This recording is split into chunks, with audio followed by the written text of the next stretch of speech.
बच्चों, पिछली वीडियो में हमने समुच्चय सिद्धांत के बारे में पढ़ा था। एक बार और हम आपको रिपीट करा रहे हैं ताकि हम आगे जो पढ़ने वाले हैं उसको अच्छे से समझ सकें। ठीक है, तो समुच्चय सिद्धांत सबसे पहले था समुच्चय। समुच्चय क्या होता है? समुच्चय वस्तु का सुपरिभाषित संग्रह होता है। ठीक है, बस एक नॉर्मल सी बात ये समझ लीजिए आप कि जो भी संख्या मंझले कोष्ठक में लिखी जाए, जैसे कि ये लिखी गई है, ये है, यहाँ सी समुच्चय लिखा गया है, तो जो भी संख्याएं मंझला कोष्ठक में लिखी जाएगी, इसको ऐसे लिख दिया हमने, तो ये एक समुच्चय बन। मंझला कोष्ठक में जब भी आपको कोई संख्या दिखाई दे तो वो एक समुच्चय बन जाएगा। समुच्चय में कोई भी संख्या, और इन संख्याओं को हम बोलते हैं अवयव, यानी कि कोई भी अवयव दो बार नहीं लिखा जाएगा, यानी कि एक बार एक ही अवयव लिखा जाएगा, कोई भी अवयव रिपीट नहीं होगा। ठीक है, ये बहुत विशेष तौर से आपको ध्यान रखना। और ये जो अवयव है इनको हम किस प्रतीक से डिनोटेट करते हैं? इस साइन से, तो बोलते हैं बिलोंग्स टू, यानी कि ए जो है वो ए समुच्चय का अवयव है, तो इसे हम लिखते हैं ए बिलोंग्स टू ए, यानी कि ए का अवयव है। ई बिलोंग्स टू ए, ई ए का अवयव है। ठीक है ना। नीचे समुच्चय निर्माण विधि हमने पढ़ाई थी आपको, पीछे वीडियो देख लेना। आगे हमने पढ़ा था आपको ये समुच्चय के प्रकार में रिक्त समुच्चय। रिक्त समुच्चय यानी कि जिसमें कोई भी अवयव न है, इसे हम फाइ से प्रेजेंट करते हैं और फाइ बराबर होता है रिक्त समुच्चय। ये रिक्त समुच्चय है, मंझला कोष्ठक में कोई भी संख्या नहीं लिखी हुई। ठीक है। एकल समुच्चय जिसमें केवल एक अवयव होता है, जैसे कि ए बी सी एग्जाम के तौर पर। परिमित समुच्चय, परिमित समुच्चय वह होता है जिसमें अवयव संख्या निश्चित होती है, यानी कि लिमिटेड संख्या होनी चाहिए अवयव की, अनलिमिटेड ना हो। तो परिमित संख्या जिसमें अवयव संख्या निश्चित होती है। अपरिमित संख्या जिसमें अवयव संख्या निश्चित नहीं होती, यानी कि अनलिमिटेड संख्या होती है अवयव की, यानी कि जो समुच्चय परिमित नहीं होता वो क्या होता है? अपरिमित समुच्चय। विसंगत समुच्चय, विसंगत समुच्चय वे समुच्चय होते हैं जिनमें कोई भी अवयव उभयनिष्ठ नहीं होता, यानी कि ऐसे दो समुच्चय, ये एक समुच्चय है ए, ये दो समुच्चय है बी, तो ए और बी में कोई भी अवयव यहाँ पे मैच नहीं कर, यानी कोई भी अवयव उभयनिष्ठ नहीं है, तो इसलिए इन्हें हम क्या कहते हैं? विसंगत समुच्चय। सम समुच्चय अर्थात समान समुच्चय। समान समुच्चय यानी कि जिनमें अवयव समान हो संख्या में भी और सारे अवयव उभयनिष्ठ हो। जैसे कि ए समुच्चय में अवयव है ए बी सी, बी समुच्चय का अवयव है सी बी ए, तो यहाँ पे ये विपरीत क्रम भले ही लिखे हुए हो परंतु ये दोनों आपस में समान है, क्योंकि ए का प्रतीक अवयव बी में है और बी का प्रतीक अवयव ए में है। यदि कहीं भी ऐसा हो कि दो समुच्चय इस प्रकार से है कि पहले के प्रतीक अवयव दूसरे में है, दूसरे के प्रतीक अवयव पहले में है, तो दोनों समुच्चय दोनों इक्वल होंगे। ठीक है, ये हमने पिछली वीडियो में पढ़ा था। अब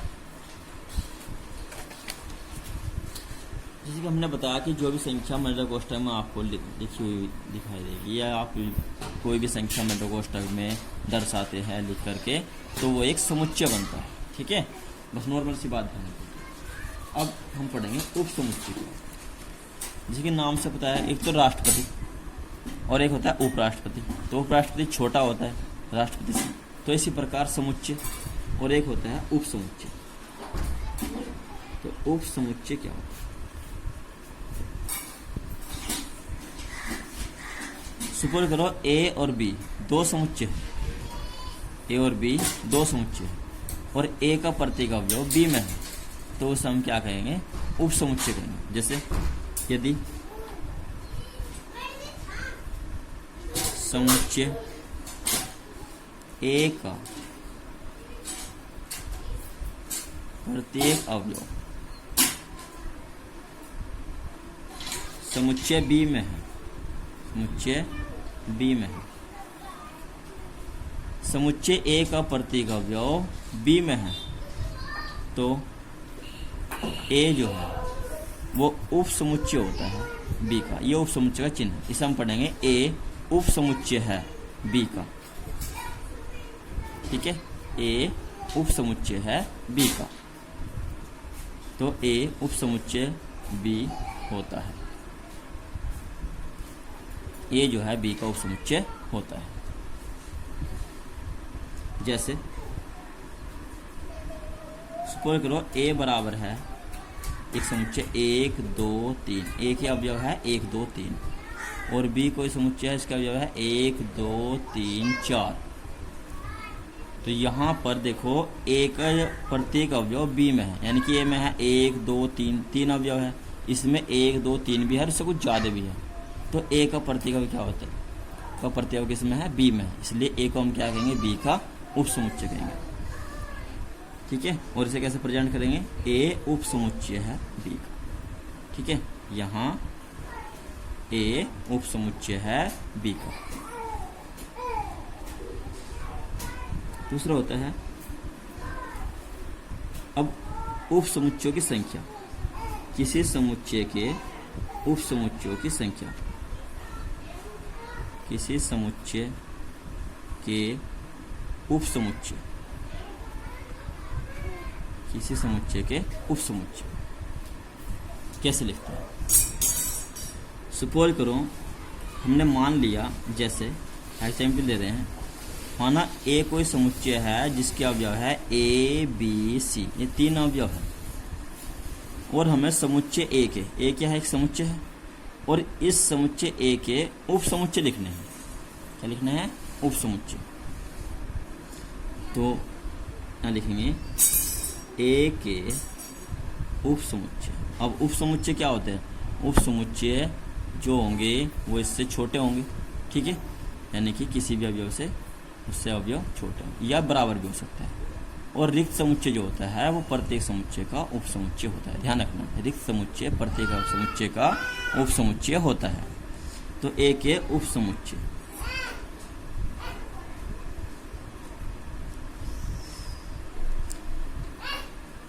तो सबसे पहले ए के अवयव है ए बी सी, 3 अवयव है, तो सबसे पहले हम समुच्चय लिखेंगे रिक्त समुच्चय। रिक्त समुच्चय ध्यान रखना है प्रत्येक समुच्चय का उप समुच्चय होता है। वैसे तो रिक्त समुच्चय अपने आप में एक समुच्चय है, परंतु क्योंकि ये एक से छोटा है इसलिए एक का इसे उप समुच्चय कहेंगे। ठीक है, अब एक एक अवयव लेकर के बनाएंगे। ये भी एक समुच्चय है, ये भी उप समुच्चय है, ये भी उप समुच्चय है, और ये सारे समुच्चय इस ए के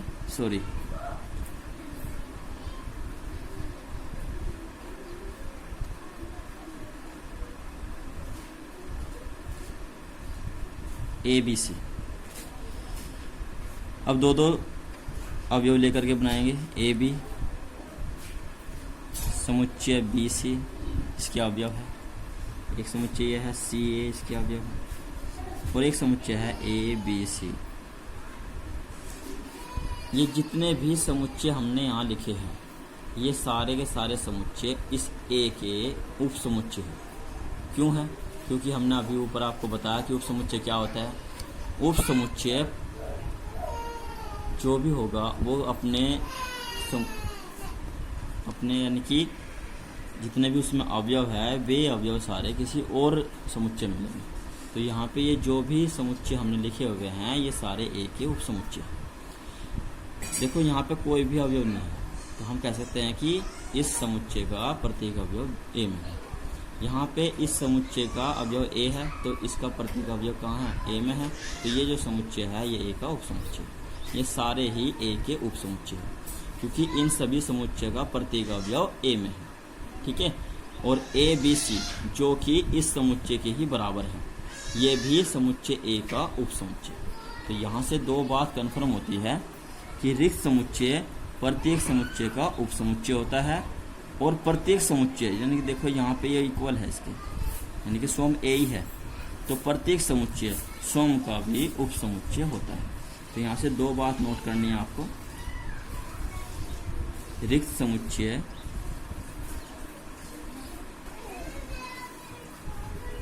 प्रत्येक समुच्चय का उप समुच्चय होता है।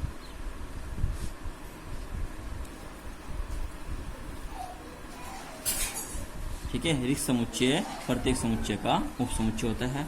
और नंबर दूसरी बात ध्यान रखनी है, प्रत्येक समुच्चय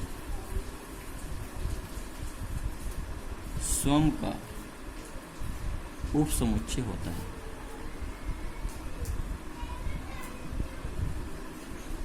प्रत्येक समुच्चय स्वयं का उपसमुच्चय होता है।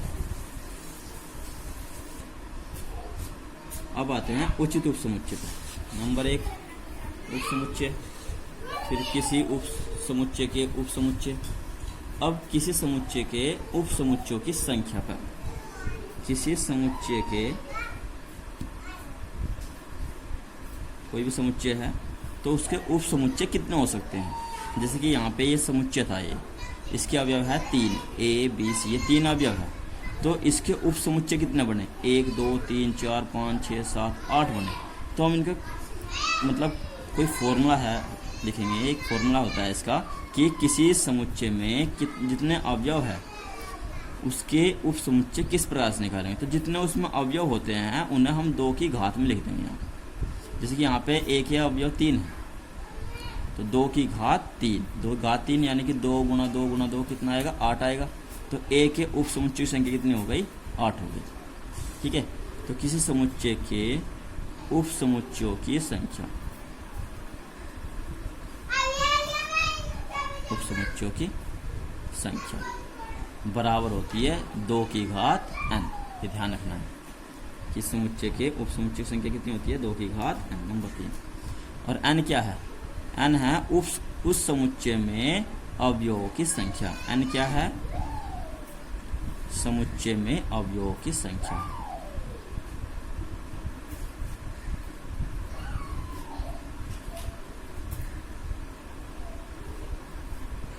जहां n क्या है, जहां n समुच्चय में अवयवों की संख्या है। जैसे अभी ऊपर है, इस ए समुच्चय के 3 अवयव हैं, तो इसके जो उपसमुच्चय की संख्या होगी वो होगी 8। ठीक है, 2 की घात 3 यानी कि उसको 2 की घात में लिख देंगे जितने भी अवयव हैं। और यदि हमें लिखने के लिए गए कि किसी अवयव के किसी समुच्चय के उपसमुच्चय लिखिए, तो हम इस प्रकार से लिख सकते हैं। ठीक है बेटा।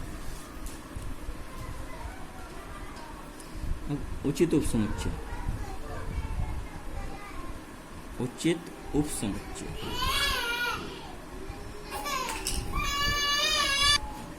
यदि दो समुच्चय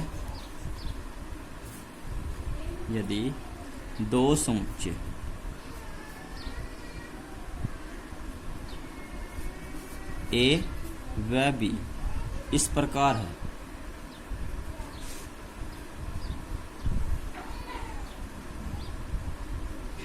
कि ए का प्रत्येक अवयव बी में है, परंतु बी का प्रत्येक अवयव ए में नहीं है, तो ए को बी का उचित उपसमुच्चय कहते हैं।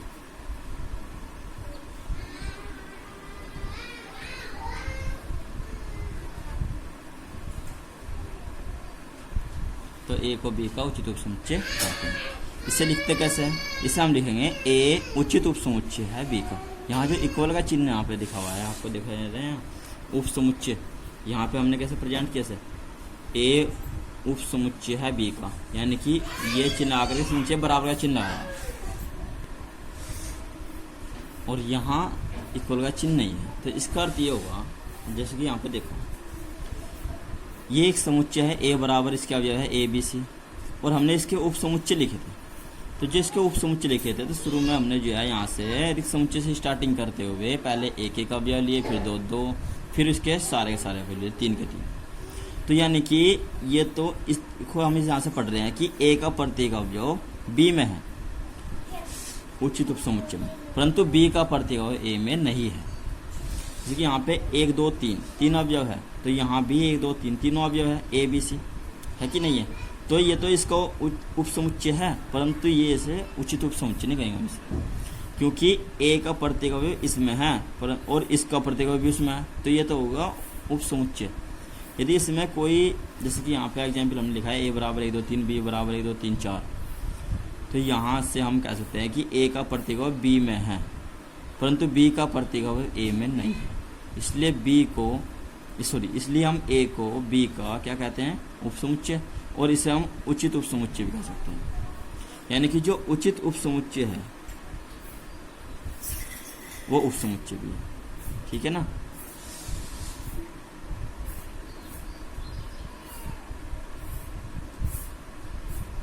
तो ए बी का उचित उपसमुच्चय है, ठीक है। यानी कि यदि कोई भी समुच्चय किसी दूसरे समुच्चय का उचित उपसमुच्चय है तो वो उसका उपसमुच्चय भी है, ठीक है। वैसे एग्जाम तौर पे ले सपोज करो ए बराबर है, वही संख्या ले मान लो ए बी सी, और बी बराबर है यहाँ से समुच्चय ए बी सी डी। तो यहाँ से हम कह सकते हैं कि ए का प्रत्येक अवयव बी में है परंतु बी का प्रत्येक अवयव ए में नहीं है, इसलिए हम ए को बी का उचित उपसमुच्चय कहते हैं, ठीक है।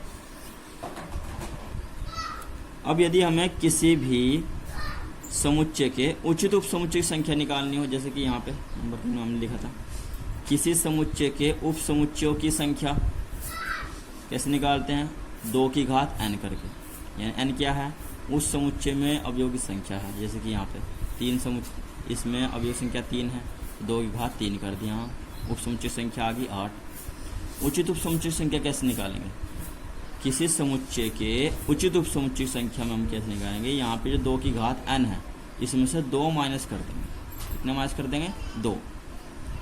ये 2 क्यों माइनस हुए, देखो ये 2 ये माइनस हुए हैं। एक तो रिक्त समुच्चय, रिक्त समुच्चय उचित उपसमुच्चय नहीं होता, उपसमुच्चय होता है, और एक ये बराबर, ठीक है। ये 2 माइनस हो जाएंगे तो बच्चे कितने यहाँ पे, 8 में से 2 माइनस हो गए 6 बचे ना।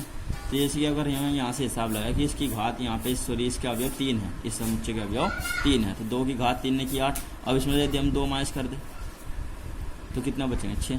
तो 6 क्या होंगे, ये 6 जो है 1 2 3 4 5 6 ये इस समुच्चय के उचित उपसमुच्चय है। अब अगर इनमें ये 2 भी जोड़ दे, यानी एक रिक्त और एक इसके इक्वल, तो ये हो जाएंगे इसे सभी इसके क्या हो जाएंगे, उपसमुच्चय। तो उचित उपसमुच्चय में का फॉर्मूला क्या होगा निकालने का, कि 2 की घात n माइनस 2 कंप्लीट उचित उपसमुच्चय निकालने का फॉर्मूला हो जाएगा, ठीक है। नेक्स्ट है अधिसमुच्चय। अधिसमुच्चय क्या होता है, जैसे कि देखो हमने अभी आपको बताया उचित उपसमुच्चय डेफिनेशन यही रहेगी सेम। यदि 2 समुच्चय ए और बी इस प्रकार है कि ए का प्रत्येक अवयव बी में है परंतु बी का प्रत्येक अवयव में नहीं है, तो ए को बी का उपसमुच्चय कहते हैं। किसको, ए को, किसका, बी का, यानी कि ए को बी का उचित उपसमुच्चय कहते हैं। कहने का मतलब है कि ए बी से छोटा है समुच्चय। तो यहाँ से जो अधिक समुच्चय की बात हो रही है, अधिक समुच्चय मतलब अधिक, ठीक है। तो हम यहाँ से बी को क्या कहेंगे, हम यहाँ से बोलते हैं बी जो है ए का अधिसमुच्चय। बी क्या है, ए का अधिसमुच्चय। अधिसमुच्चय यदि ए बी का उपसमुच्चय है, फिर डेफिनेशन होगी, यदि ए बी का उपसमुच्चय है अर्थात ए जो है उपसमुच्चय है बी का, तब बी को ए का अधिसमुच्चय कहा जाता है। बी को ए का क्या कहते हैं, बी को ए का अधिसमुच्चय कहते हैं। यदि ए बी का उपसमुच्चय है, यानी कि ए बी से छोटा है, अर्थात इस प्रकार ए बी का उपसमुच्चय है, तो बी को क्या कहें, बी को ए का अधिसमुच्चय कहते हैं। इसे बी अधिसमुच्चय है ए, यानी कि इसको पलट देंगे, बी अधिसमुच्चय है ए का लिखते हैं।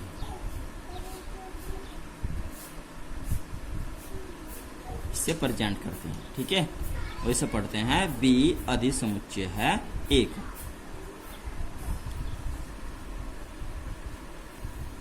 आगे है समष्टि समुच्चय।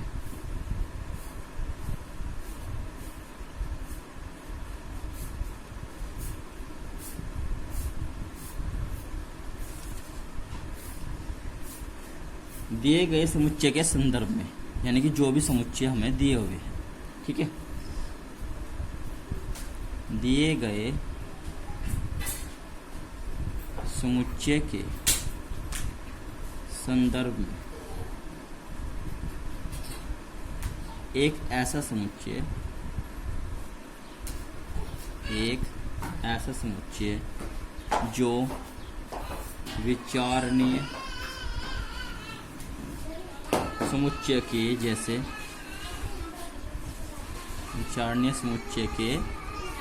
जैसे अवयव वाले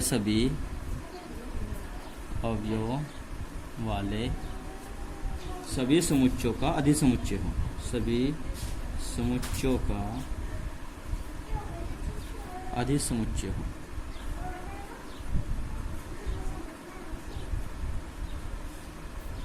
तो उसे हम क्या कहते हैं? समष्टि समुच्चय कहते हैं। ये समुच्चय हो समष्टि समुच्चय कहलाता है।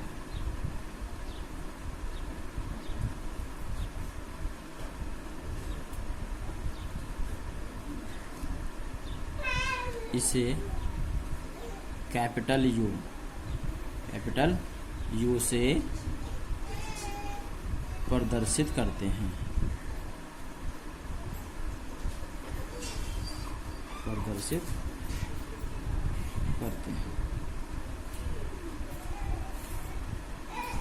जैसे ये सपोज करो कि A बराबर है ABCD, B बराबर कोई समुच्चय है, मान लीजिए PQRST, C बराबर कोई समुच्चय है XYZ, ठीक है। तो और भी समुच्चय मान लो हम अंग्रेजी कैपिटल लेटर द्वारा जो है प्रेजेंट कर रहे हैं। तो इन सारे समुच्चयों का जो उप समुच्चय होगा, इन सारे समुच्चयों का जो समष्टि समुच्चय होगा, तो इन सारे समुच्चयों का जो समष्टि समुच्चय होगा वो U बराबर होगा ABCD एंड सो ऑन, कहाँ तक? XYZ। यानी कि ये जो U समुच्चय है, इस समुच्चय में अंग्रेजी के कैपिटल लेटर अंग्रेजी के सभी लेटर आ गए, ठीक है ना। अंग्रेजी के सभी लेटर आए ABCDEFGH। तो यहाँ से जो A बराबर B बराबर C बराबर ये जो समुच्चय है, इन सभी समुच्चयों का ये जो U है ये यूनिवर्सल सेट है, यानी कि समष्टि समुच्चय है। इन सभी का समष्टि समुच्चय इन सबसे बड़ा है। और भी यदि हम अंग्रेजी के लेटर द्वारा समुच्चय बनाए तो वे सारे के सारे इसी के उप समुच्चय बनेंगे, U के उप समुच्चय बनेंगे। यानी कि U क्या हुआ? U इन सब का अधिसमुच्चय हुआ, इनसे बड़ा है, तो इसे हम कहेंगे समष्टि समुच्चय। नेक्स्ट है घात समुच्चय।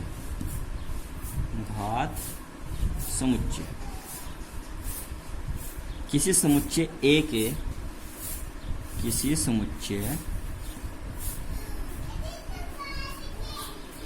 के सभी उप समुच्चयों के समुच्चय को, किसी समुच्चय A के सभी उप समुच्चय के समुच्चय को A का घात समुच्चय कहते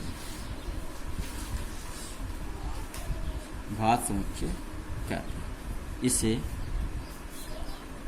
PA से प्रदर्शित करते हैं। जैसे यदि सपोज करो A बराबर कोई अवयव है, A बराबर कोई समुच्चय है, 1 2 3 इसके अवयव है, अवयव मैं चाहूँगा यदि A एक समुच्चय है और इसके अवयव है 1 2 3 इसके अवयव है, ठीक है। तो A का घात समुच्चय कैसे बनाएंगे? पहले हम A के उप समुच्चय लिखेंगे।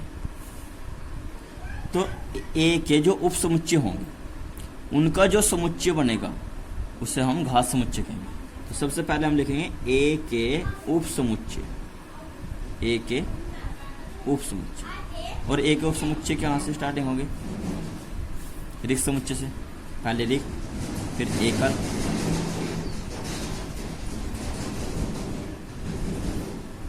ये सब समुच्चय जो है ए के उप समुच्चय है। फिर दो दो संख्या लेकर के बनाएंगे, यानी दो दो अवयव लेकर के बनाएंगे।